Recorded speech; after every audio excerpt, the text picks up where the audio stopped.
बकल तोरा माई के बोल तोरा बहिनिया का चोदक तोरा माई के चोदक हम का को तनी तोरा बहिनिया तोरा माई के चोदक को कौन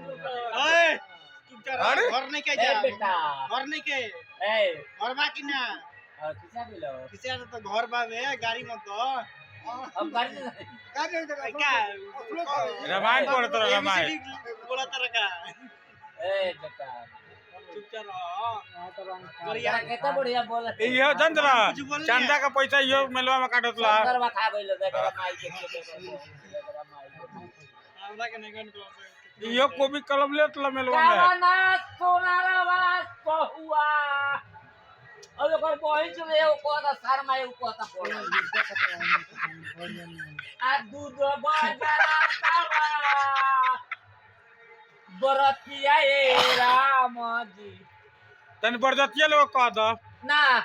एगो लड़की के बारात जात रहे नु त उ एकर बहिन चले कहत रहे कि शर्मा जी है त एगो कहवे कि शर्मा जी हमें आ एगो कहता कि बोलही हमें तो उ कहता कि तोर बहिन से बारात ही का हाथ ले आ